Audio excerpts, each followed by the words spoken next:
से हमने कुछ फेमस एक्सपेरिमेंट जिनमें फ्रांसिस्को रेडी, इसके अलावा Louis Pasteur, and I told you Louis Pasteur is being considered as the giant of the microbiology और the giant in the science. और Louis Pasteur के जो बहुत इंपॉर्टेंट काम है उसके अंदर pasteurization was most important, and resultantly दो एक्सपेरिमेंट लुइस पास्चर ने किए, milestone experiments, and he disapproved the idea of spontaneous generation. And after the era of Louis Pasteur, it was established that there is no life that can arise spontaneously, and life will only arise non-spontaneously. अच्छा जी, ये देखने के बाद now we are moving towards the chapter 4, that is the next chapter, and this is the chapter of the dynamics of prokaryotic growth. हम 2 से 3 book follow करेंगे microbiology की, but ये चैप्टर जो है this is from the microbiology a human perspective by Nester. ये Nester की book है।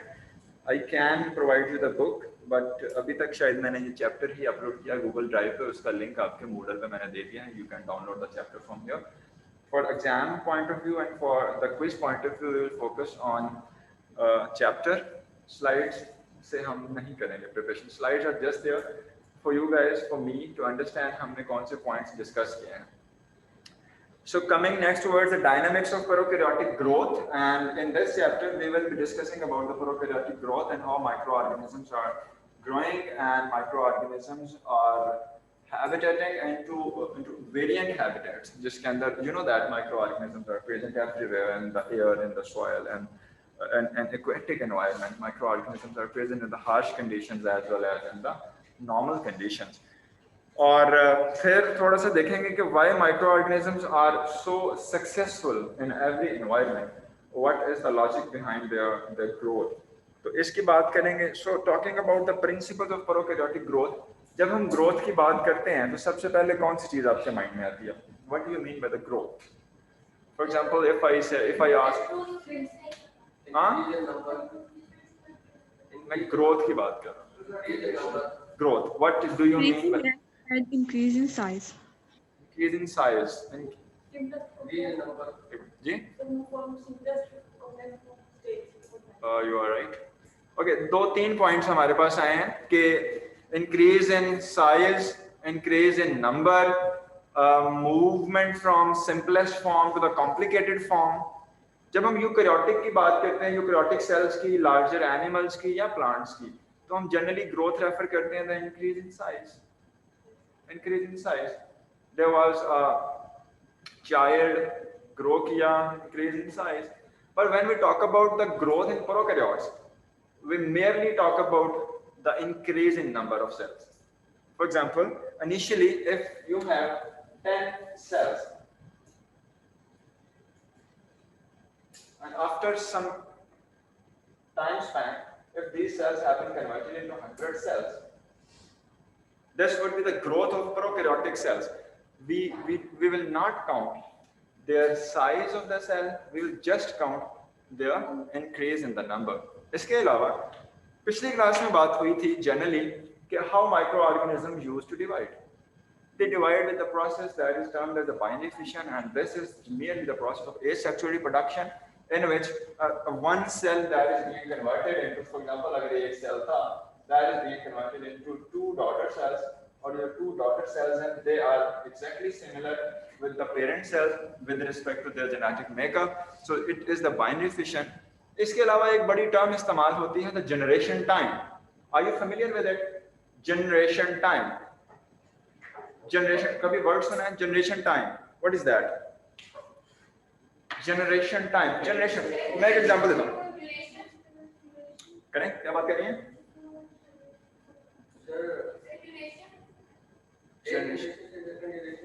Sir, the time. आप थोड़ा आहिस्ता बोल सकती हैं. Fine. Okay, generation time का एग्जांपल देता हूँ. For example, this was the parent cell that was divided into 2 daughter cells. This is daughter 2 and this is daughter 1. That was divided into. Now this daughter cell again that will divide into 2 daughter cells and acting as a parent cell. So the time between 2 consecutive divisions, that would be termed as a generation time. दो divisions के दरमियान में जो time है that would be termed as generation time. Okay? Sense बनती है? Generation time, microorganisms का generation time क्या होता है? नॉर्मली जो बैक्टीरिया हैं, प्रोकैरियोट्स हैं bacteria, they vary with respect to generation time, and their generation time varies from 20 minutes to 12 hours. 20 minutes की एग्जांपल हमारे पास आती है E coli. E coli that is very important bacteria in the microbiology. 20 minutes का generation time है, और दूसरा है 12 आवर्स मैक्सिमम. इसकी एग्जांपल हमारे पास आती है Mycobacterium tuberculosis. Mycobacterium tuberculosis. This is the bacteria that is a causative agent for the TB. Mycobacterium tuberculosis. इसका जनरेशन टाइम है 12 आवर्स का. तो this is the maximum generation time. अब दोनों के दोनों जो है ये डिवाइड करते हैं बाइनरी फिशन के through. This is the principle of prokaryotic growth. When we will refer toward the growth of the prokaryotes, it directly means that increase in the number. How prokaryotes are increasing their number? They are increasing in number with the help of binary fission. Binary fission की जब बात करेंगे तो दूसरी बात हमारे ज़हन में आएगी जनरेशन टाइम की. Generation time is a time between two consecutive divisions. It can very from 20 minutes to 12 hours in case of bacteria. Okay, अब चलते हैं आगे. This is the bacterial growth in nature. मेरा सवाल आपसे ये है, have you ever seen the bacteria growing naturally in the natural habitat? देखा है किसी ने? हाउ? कहाँ देखे हैं बैक्टीरिया ग्रो होते हुए? देखें, सोचें, देखें बैक्टीरिया ग्रो होते हुए? सर हर जगह प्रेजेंट होता है. एक मिनट, ऑनलाइन कोई बोला है? क्या बोला आपने? सर बैक्टीरिया हर जगह प्रेजेंट होता है. समझ नहीं आई हमें, थोड़ा सा स्लो बोलें. Sir, she said बैक्टीरिया हर जगह प्रेजेंट her होता है. ओके, इसका मैं ये कॉन्सेप्ट आपका क्लियर करता हूँ अभी. Have you ever seen the bacteria growing in the natural habitat? मेरा सवाल अभी ये है. yes sir, food वगैरह के ऊपर.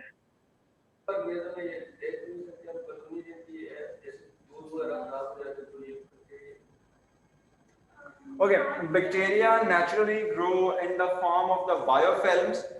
Biofilms क्या हैं? Biofilms, देखें, bacteria are the smallest organisms. ये naked eye के साथ clear नहीं है. We need a microscope to see the bacteria, and bacteria cannot be seen with the naked eye. But bacteria, they are growing in the form of colonies. When we refer to the colony of a bacteria, colony is termed as colony. अगर आप पैट्री plate देखें, पैट्री plate के ऊपर कभी bacteria की growth देखी है जी आप लोगों ने? पैट्री प्लेट के ऊपर हमें बैक्टीरिया की ग्रोथ कुछ इस तरह से नजर आती है, डॉट्स नजर आ रहे होते हैं, लाइक दिस. इस तरह हमें डॉट्स नजर आ रहे होते हैं. ऐसे ही these dots are actually the colony of the bacteria, and this consists of approximately 10 raised to power 6 cells. 1 million bacteria, when they are growing, they are able to form a colony. और उस colony को वो इतनी visible होती है कि हम उसको नेकेड आई के साथ देख सकते हैं. This is the colony of the bacteria. Normally bacteria grow in the form of the colonies as well as when we used to when we say that bacteria are growing naturally in the natural habitat, bacteria grow in the form of biofilms, and biofilms are the polysaccharide encased colonies. मेरी बातें जरा ध्यान से. Polysaccharide encased colonies. When bacteria grow in the form of biofilms, biofilms के case में क्या होता है कि बैक्टीरिया की कॉलोनीज ग्रो करती हैं. मैं यहाँ पे अगर लिखने की कोशिश करूँ, here biofilms, polysaccharide encased colonies. Bacteria की जो कॉलोनीज हैं, फॉर एग्जांपल अगर एक ग्रो कर रही है किसी जगह पे, they are used to produce EPS.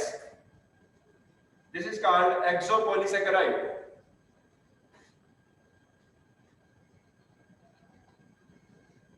Exopolysaccharide. अब ये जो exopolysaccharide है, this will be secreted by the bacterial colonies, and this exopolysaccharide will cover up the colonies. So these colonies will be termed as polysaccharide encased colonies. In other words, you can say that these colonies are protected by the polysaccharide that has been secreted by their cells. तो natural environment के अंदर normally bacteria जब grow करते हैं, they grow in the form of biofilms. What are the biofilms? Biofilms are the polysaccharide encased colonies. Polysaccharide कौन सा?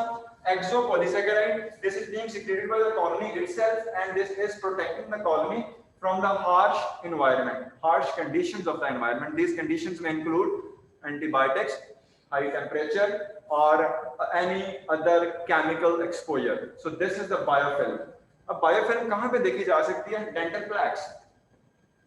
Dental plaques, दांतों पे वो पिलाहट, पीली लेयर जो जमती है. This is the biofilm. Toilets, bowl के अंदर scum. This is the biofilm. Any wet area, for example, कहीं पानी गिर रहा है मुसलसल, surface slippery होती है, slippery हो जाती है. The surface is slippery due to the growth of microorganisms, and this is just the biofilm. You can see the microorganisms in natural habitat in the form of biofilm. बहुत आसान है. Dental plaque, biofilms. अब चलते हैं आगे थोड़ा सा. ये जब biofilms की फॉर्म में माइक्रोऑर्गेनिजम्स ग्रो करते हैं, जरूरी नहीं है कि बायोफिल्म जो है वो किसी एक ऑर्गेनिज्म ने ही बनाई हुई हो. ये भी हो सकता है कि बायोफिल्म हो और बायोफिल्म के अंदर bacteria A and bacteria B ये दोनों मिलके एक कॉलोनी बना लें. For example, this was the bacteria A like this. Secondly, this was the bacteria B. और ये क्या करें कि अपने इर्द गिर्द पॉलीसैकेराइड की लेयर बनाएं like this, and they are growing in the natural habitat. इस फॉर्म में bacteria will be more successful to grow, because होता क्या है कि बैक्टीरिया ए और बी दोनों ग्रो कर रहे हैं. माइट पॉसिबल कि बैक्टीरिया ए का जो मेटाबॉलिक वेस्ट है that could be used by the bacteria B. दोनों एक दूसरे को सपोर्ट कर रहे हैं, प्रोटेक्ट कर रहे हैं. बायोफिल्म्स में हमें ये फिनोमेना देखने को मिलता है. And when the microorganisms or different microorganisms are communicating with one another, this is called quorum sensing. Quorum sensing. Quorum sensing. इस पे बात करेंगे हम डिटेल के साथ. Quorum sensing. So biofilms are not the pure colonies. Biofilms के अंदर जरूरी नहीं है कि एक ही strain grow कर रही हो. It is not necessary. Biofilms के अंदर more than one bacterial strain they can grow. They can grow to communicate with one and each other, और ये एक दूसरे की ग्रोथ को फैसिलिटेट करेंगे. इन दोनों के इर्द गिर्द पॉलीसैकेराइड की लेयर होगी. They will be protected from the harsh conditions of the environment. Clear? यहाँ तक कोई मसला तो नहीं है किसी को? बायोफिल्म्स क्या होती हैं? बायोफिल्म्स कॉम्प्लिकेटेड है. अब आपको समझ लगनी शुरू हो जानी चाहिए कि when bacteria grow in the form of the biofilms, they grow complicated in the complicated way. In biofilms को किल करना मुश्किल होगा. For example, if a person is having biofilm of the mixed colonies in on his or her dental plaque भी अगर biofilm grow कर रही है और वो mixed colonies हैं, तो 3-4 बैक्टीरिया हैं, तो उसको किल करना मुश्किल होगा. because there are multiple bacteria which are supporting one and each other. They are supporting their growth and they are protecting one and each other from the harsh conditions of the environment. Clear? यहाँ तक बात. quorum sensing नहीं कहेंगे, ये biofilm है. Quorum sensing वो phenomena है जिसमें बायोफिल्म के अंदर ग्रो होने वाले बैक्टीरिया एक दूसरे के साथ कम्युनिकेट कर रहे हैं. Some of them are sending signals to the other one and they are responding. This would be termed as quorum sensing. तो इसका मतलब है कि सिर्फ ये दोनों एक क्लोज विसिनिटी में ग्रो नहीं कर रहे, ये एक दूसरे के साथ कम्युनिकेट भी कर रहे हैं. और ये कम्युनिकेशन बायोफिल्म्स को ज्यादा कॉम्प्लिकेटेड बनाती है. They are communicating with respect to the harsh conditions. They are communicating with respect to the availability of the nutrients. Got it? अब चलते हैं आगे. ये बातें मैंने आपके साथ अभी की हैं. Microorganisms or the biofilms, they can be seen in the growing running stream. और running stream की जो slippery layers होती हैं वहाँ पे हम biofilms को देख सकते हैं. अच्छा, अब biofilms जो हैं, we cannot normally produce the biofilms in the labs. Labs में हम biofilms को produce नहीं करवा सकते because labs में हम वो conditions नहीं दे सकते जिन conditions के अंदर bacterial colonies जो हैं they come closer to one another और ये एक दूसरे के साथ कम्युनिकेट करती हैं और इकट्ठा ग्रो करने की कोशिश करती हैं. तो लैब्स के अंदर ये मुश्किल है बायोफिल्म्स को ग्रो करवाना, but still in the natural environment we can clearly study on the biofilms. इसके अलावा बायोफिल्म्स का एडवांटेज क्या है बैक्टीरिया को? बायोफिल्म्स का बैक्टीरिया का एडवांटेज ये है कि bacterial cells they can they can be protected from the harsh conditions of the environment जो surrounding chemical. For example, अगर dental plaque है, दांतों पे biofilms grow कर गई हैं, उन्हें किल करने के लिए हम माउथ वॉश यूज करेंगे. माउथ वॉश और the chemicals. And keep remember, biofilms, in the case of biofilms, bacteria has polysaccharide layer around it. Mouth wash जो है वो polysaccharide layer में इंट्रैप करके अंदर नहीं जा सकेगा, तो bacterial cells they are harmless, they will be protected. तो ये बेनिफिट है बैक्टीरिया को बायोफिल्म्स की फॉर्म में ग्रो करने का. तो इस वजह से जितने भी पैथोजेनिक बैक्टीरिया हैं, ह्यूमन पैथोजेनिक बैक्टीरिया, उनका 65% बायोफिल्म्स की फॉर्म में ग्रो करता है. Human pathogenic bacteria normally 65% of them they grow in the form of biofilms. अच्छा, इसके बाद यहाँ पे मैंने टर्म लिखी है, the chance of survival. This is by growing in the form of biofilms, we can say that the chances of survival for bacteria has been increased. Saf, कह सकते हैं आप, because they are growing in the biofilm, they are being protected from the chemical environment and the harsh environment. It means that their chances of survival is increased. We can say that. अगला है वही बात कि polysaccharide in case communities को हम biofilms का नाम दिया करते हैं, और these are responsible for the slipperiness of the rocks. Rocks जहाँ पे पानी पड़ता रहता है, उसकी स्लिपरीनेस की वजह बायोफिल्म्स की ग्रोथ हुआ करती है, और ये किचन ड्रेन्स के अंदर भी ग्रो करती हैं स्लाइमी गम की फॉर्म में. इसके अलावा जो हमारे पास टॉयलेट बाउल्स हैं उसके अंदर इनको देखा जा सकता है, डेंटल प्लैक्स पे. और नॉर्मली ये स्टार्ट कैसे होता है कि जो प्लैंक्टोनिक बैक्टीरिया हैं, प्लैंक्टोनिक बैक्टीरिया कौन से बैक्टीरिया होते हैं? प्लैंक्टोनिक, ये लिखा हुआ है third point, planktonic. Planktonic bacteria, this one. No, planktonic bacteria are the freely floating bacteria. Biofilms बनना कब शुरू होती हैं? When the planktonic bacteria are the freely floating bacteria when they used to adhere with some surfaces. Environment के अंदर bacteria है, पानी के अंदर है, freely floating है, पानी रॉक्स के ऊपर गिर रहा है. बैक्टीरिया ने क्या किया कि अटैच कर लिया खुद को रॉक के साथ. एक सेल अटैच हुआ, अब मल्टीपल सेल आके अटैच होते जाएंगे वहां पे, और एक कम्युनिटी, एक कॉलोनी ग्रो कर जाएगी, उसको हम नाम देंगे बायोफिल्म्स का. Okay, this would be like that.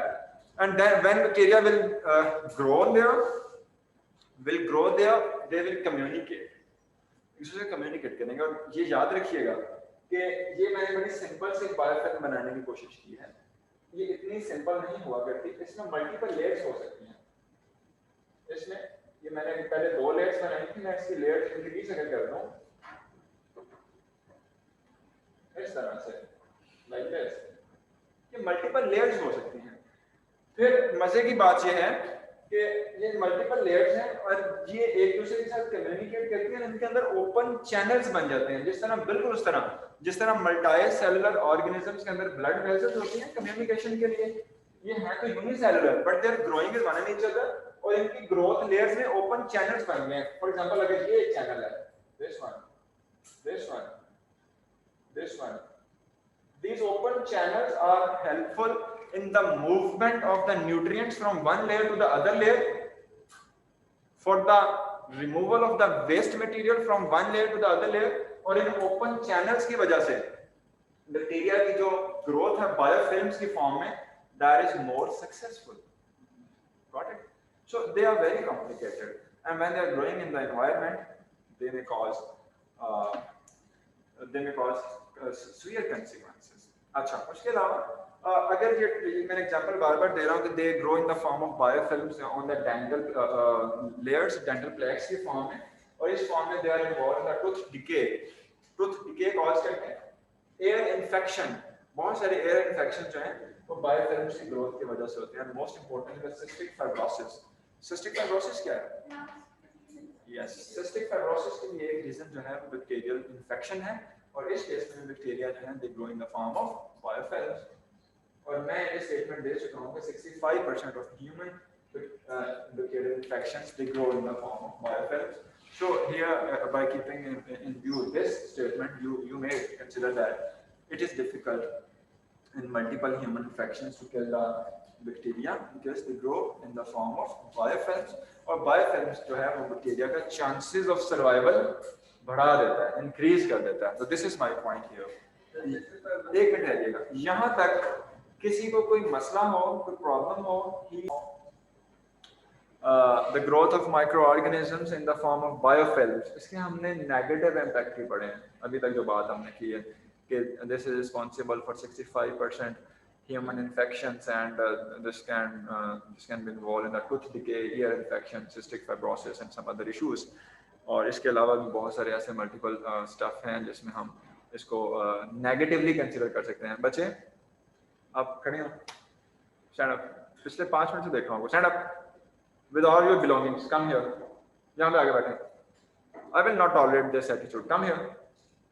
और मोबाइल वहीं पे रहने देना, वापसी भी जाते हुए ले लीजिएगा। गुड।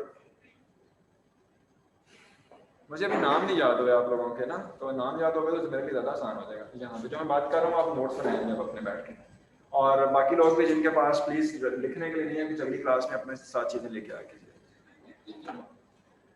सो ओके, अगला है इसके अंदर कुछ बायोफिल्म्स के बेनिफिशियल इम्पैक्ट्स भी हैं, बल्कि बहुत सारे हैं बेनिफिशियल इम्पैक्ट। उसमें most importantly the bioremediation. Bioremediation पिछली क्लास में हमने पढ़ा था कि बायोरेमिडिएशन क्या था? बायोरेमिडिएशन बताया था मैंने। Yes, bioremediation is actually the removal of pollutants or the contaminant by using the biological organisms। तो ये जो biofilms हैं, they can be helpful in the bioremediation processes। ये हमारे लिए beneficial impact है। कैसे? In the case of bioremediation, we have to grow the microorganisms in the sites where there are the contaminants and the pollutants। तो इन sites पे chemicals की मौजूदगी में बैक्टीरिया का ग्रो करना नॉर्मली मुश्किल होता है। When bacteria will grow in the form of biofilms at that sites, they will grow successfully। So this would be beneficial for us। Bacteria will grow successfully there, they will degrade the pollutants and the contaminants, and this is our benefit। So इसका मतलब है कि biofilms, they are not only notorious or the harmful, they are also beneficial for us, and they have some beneficial impacts for us। So this would be the example of it। अगला है इसके अंदर जो मैं बार-बार बात कर रहा हूँ कि there may be the mixed colonies of the bacteria, और mixed colonies के अंदर हम अगर देखते हैं तो उसमें bacteria, they may be present in the close interaction with one and each other, they may be present in the cooperative way, एक दूसरे से cooperate कर रहे हैं ग्रोथ के लिए। उसकी एक बड़ी कॉमन एग्जांपल है micro environment in the mouth, oral cavity. Oral cavity के अंदर मल्टीपल बैक्टीरिया जो कि एनारोबिक कंडीशंस में ग्रो करते हैं। Normally they can not grow in the oral cavity. Anaerobic conditions का मतलब है कि दे does not need oxygen for their growth. Oral cavity में नेचुरली ये ग्रो नहीं कर सकेंगे। But what happen when they grow in the form of biofilms? In the form of biofilms, aerobic bacteria will grow there, they will use all the present oxygen। Oxygen use करेंगे तो एक micro environment create होगा जिसके अंदर oxygen depletion होगी। अब उस oxygen depletion का फायदा उठाते हुए anaerobic bacteria, they would be able to grow there।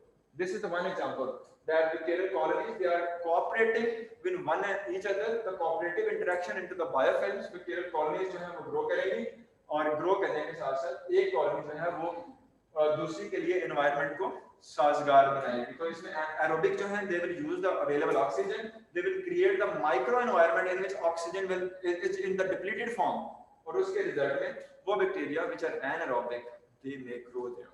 तो इस तरह से कोऑपरेटिव है। Metabolic waste of one species that will be used as a nutrient for another। यही पॉइंट शायद अभी आपने पूछा था। तो इस तरह से they are also cooperating with one each other, they are facilitating for their own growth। यहाँ तक हमारी बात हुई है बायोफिल्म्स को लेके।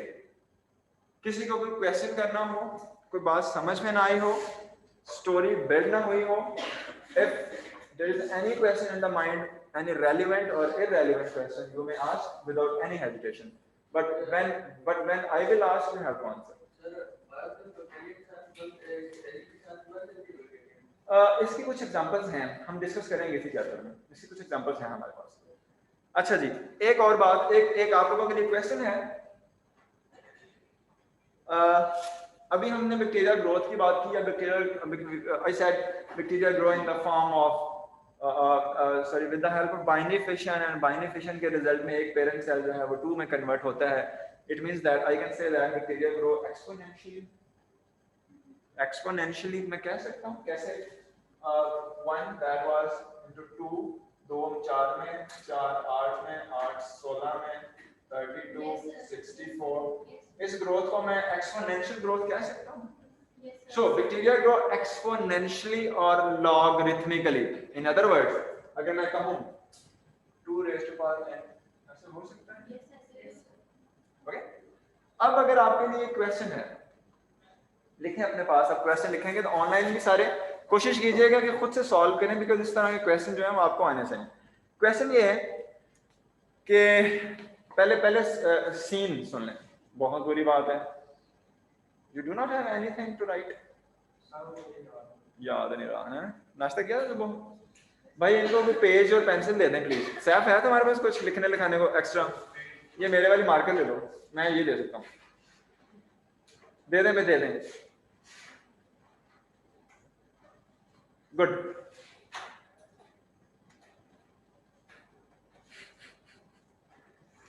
लेके आया करो कुछ लिखने. हाँ शुक्र करो वो पूरा बैग लेके आया होगा, अदरवाइज तो तुम्हारा कुछ नहीं बनना था.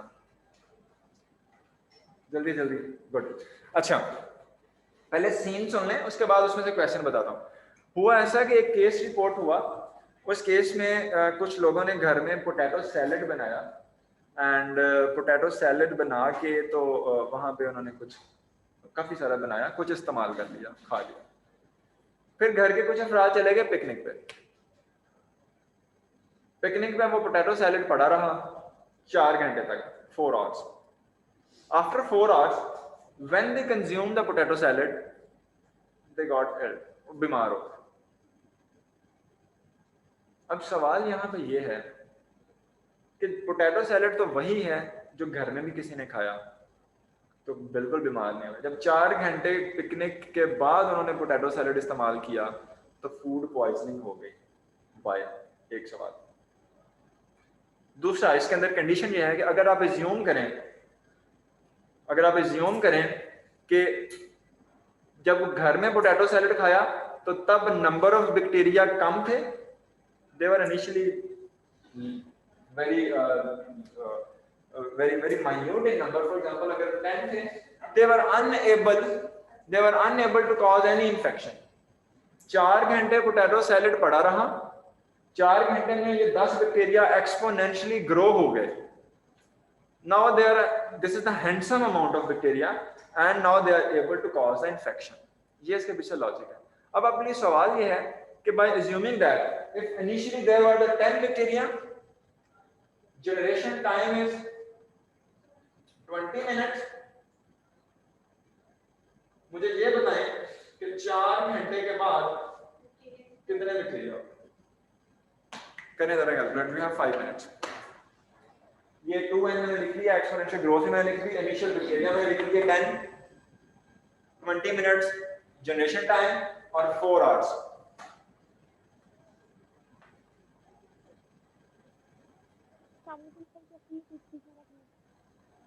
बच्चे आप कुछ कह रही हैं ऑनलाइन, थोड़ा ऊंचा बोलें, हमें आवाज नहीं आ रही आपकी. अगर आप हमसे बात कर रही हैं तो क्लास से. जी सर, मैं बोल रही हूँ प्लीज क्वेश्चन रिपीट कीजिएगा. What is the pure culture? A pure culture is the population of the organism that is descended from a single cell, and keep in mind only 1% bacteria are cultivated. ये पहले भी बात हो चुकी है कि 99% are uncultivated, and most importantly the most non-medically significant bacteria they can be grown in a pure culture. हम उनको pure culture में grow कर सकते हैं. कौन सा bacteria which are medically significant. Mostly जो हमारे medically significant bacteria we can grow them in the pure cultures. और इसके लिए हमें जरूरत किन चीजों की है? We want to grow the bacteria in the pure culture. We will be needing the sterile environment.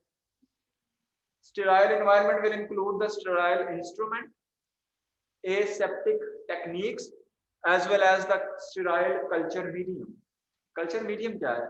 Culture medium is the medium where all the necessary nutrients are present which are required for the growth of the bacteria.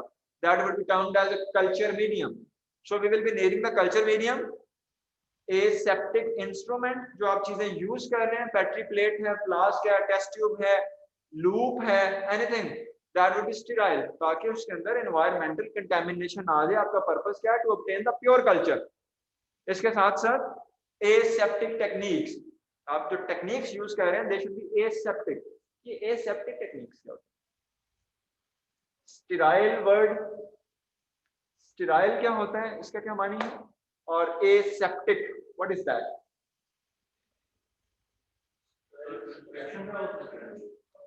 हमने chapter number 5 पढ़ना है, control of the micro organism. उसमें हमने sterile, aseptic, disinfectant इनकी discrimination करनी है. लेकिन आप लोग कल वाली क्लास में ये देख के आइएगा कि what is difference between sterile and aseptic. मैं रैंडमली पूछूंगा what is the difference between sterile and aseptic. इसको देखिएगा, फिर इसको डिस्कशन करेंगे. वैसे हमने इसको डिटेल में नेक्स्ट चैप्टर में पढ़ना है. ओके तो मेरा आपके साथ सिर्फ इतना सा पॉइंट है इस स्लाइड में कि if we want to obtain the pure culture, we will be needing the sterile environment that may include the sterile instrument, aseptic techniques, and the culture medium. अच्छा, culture medium क्या है? The medium that may be solid or the liquid, and that may contain all the necessary nutrients that are required for the growth of the microorganisms. और अगर ये liquid medium होगा तो इसको हम कहेंगे broth. Medium अगर liquid है तो इसको broth कहेंगे. If that is solid, it will be termed as agar. Sir, aseptic related to container. No. Aseptic was वो था वो ये था. For example, अगर एक सेल ये है और एक सेल ये है, तो यहाँ क्रॉस वॉल है, तो उसको हम सेप्टिक कहते थे, और अगर नहीं तो उसको एसेप्टिक. तो ये था. ये वो नहीं है. अच्छा, कल्चर मीडियम की बात कर रहे हैं. कल्चर मीडियम ब्रॉथ और एगर हो सकता है, और दोनों की जो कंपोजिशन है, ब्रॉथ और एगर की दोनों की कंपोजिशन सिमिलर. कौन सी कंपोजिशन? न्यूट्रिशनल कंपोजिशन सिमिलर होती है. फॉर एग्जांपल अगर मैं यहाँ पे बनाऊं एन ब्रॉथ, न्यूट्रिएंट ब्रॉथ भी कहते हैं इसको. इसके अंदर जो कंपोजिशन हम नॉर्मली यूज करते हैं बड़ा रफ सा, अगर यहाँ पे लिखूं पेप्टॉन, NaCl, बीफ एक्सट्रैक्ट, वाटर. पेप्टॉन कर लें अगर आप 5%, NaCl 5%, beef 10%, and the volume make up to 1 liter अगर करना चाहें तो वाटर के साथ. This would be the composition. अब अगर इसके अंदर हम डाल दें एगर डाल दें, तो एगर कितना डालेंगे? 10 to 15%. ओके, इस एगर की एडिशन से होगा क्या? ये लिक्विड जो है ये सॉलिड हो जाएगा, सॉलिड. इसके अलावा न्यूट्रिशनल वैल्यू में कोई फर्क नहीं आएगा. क्यों? क्योंकि ये जो एगर है इसकी इटसेल्फ न्यूट्रिशनल वैल्यू बैक्टीरिया के लिए कोई नहीं. इसलिए bacteria is unable to degrade the agar, और in other words you can say that bacteria is unable to use the agar for its metabolism, because bacteria does not have the required enzymes which are required to degrade this agar. अगर eager break down नहीं हो सकेगा तो bacteria उसमें से nutrition नहीं ले सकेगा. अगर न्यूट्रिशन नहीं ले सकेगा तो हम कह सकते हैं कि इस एगर या सॉलिड मीडियम में एगर की अपनी न्यूट्रिशनल रिक्वायरमेंट कोई नहीं. ओके, समझ आ गया? गुड. इस केस में कंपोजिशन, न्यूट्रिशनल रिक्वायरमेंट ये सेम है. Agar is there, just there for the solidification. Good. अब आगे बात करते हैं cultivating bacteria on a solid culture medium, और इसमें हम ये डिस्कशन करेंगे. ये मैं आपको बता चुका हूँ अभी थोड़ा 2-3 स्लाइड पीछे कि कॉलोनी क्या होती है. Colony is actually the mass of cell that is descended from the original one. एक सेल से पूरा जो मास आता है, मैंने बताया कि एक कॉलोनी जो है ये विजिबल होती है विद द नेकेड आई, और एक कॉलोनी के अंदर अप्रोक्सीमेटली 10⁶ सेल होते हैं. ये अभी बात करें. About 1 million cells are required for a colony to be easily visible to the naked eye. So this is the logic behind it. अब अगर हम आगे देखते हैं this one, this is ये एक पेट्री प्लेट है, और इस पेट्री प्लेट पे मल्टीपल कॉलोनीज हैं. इस पेट्री प्लेट पे there are multiple colonies. आप काउंट कर सकते हैं ये कॉलोनीज? ये कॉलोनीज काउंट नहीं हो सकती, इसके लिए हम टर्म यूज करते हैं too numerous to count, TNTC, too numerous to count. अब अगर एक और प्लेट आपको दिखाऊं, ये वाली, इन कॉलोनीज को काउंट कर सकते हैं? We can count these colonies, ये कम है। तो बैक्टीरियल प्लेट के ऊपर जो काउंटेबल रेंज है वो होती है 30 to 300 कॉलोनीज। रिलायबल जो हमारे पास काउंट है, अगर 300 से ज्यादा होगा तो that will be considered as too numerous to count, like this. Okay, 30 से कम होंगी कॉलोनीज तो हम इसको रिलायबल कंसीडर नहीं करते अगर मैं रिपोर्ट करता हूं। वैसे कुछ टेस्ट में अगर 30 से कम कॉलोनीज हो तो उसको अच्छा समझा जाता है, ठीक है, ये बात बाद में करेंगे कभी। दिस इज, और कॉलोनी काउंट कैसे करते हैं? हम इसको नेकेड आई के साथ भी काउंट कर सकते हैं। इसके अलावा कॉलोनी काउंटर्स होते हैं। कॉलोनी काउंटर्स क्या होते हैं कि एक प्लेटफॉर्म होता है, उसके ऊपर पैकेट प्लेट रखते हैं, ऊपर से लेंस आता है, वो जो होता नहीं है, इसको क्या कहते हैं उर्दू में, मुहद्दब अदसा, the magnifying lens. Magnifying lens ऊपर फोकस करते हैं और काउंटर होता है, उसके बाद इसमें मार्कर की तरह होता है। हम यहाँ पे क्लिक करते जाते हैं लाइक दिस, और काउंटर के ऊपर आता जाता है कि कितनी कॉलोनी आ रही है एक साइड से, ठीक है, ऐसा कितनी है, 100 है, 50 है, 150 है, 200 है, 250 है, कॉलोनी काउंटर। तो this could be done like that. आगे थोड़ी सी टाइम क्या हुआ है? नहीं, बस वाला कोई चक्कर नहीं है, अभी हमारे पास सिर्फ ये वाली स्लाइड पढ़ेंगे, बल्कि नहीं ये भी नहीं पढ़ते हैं।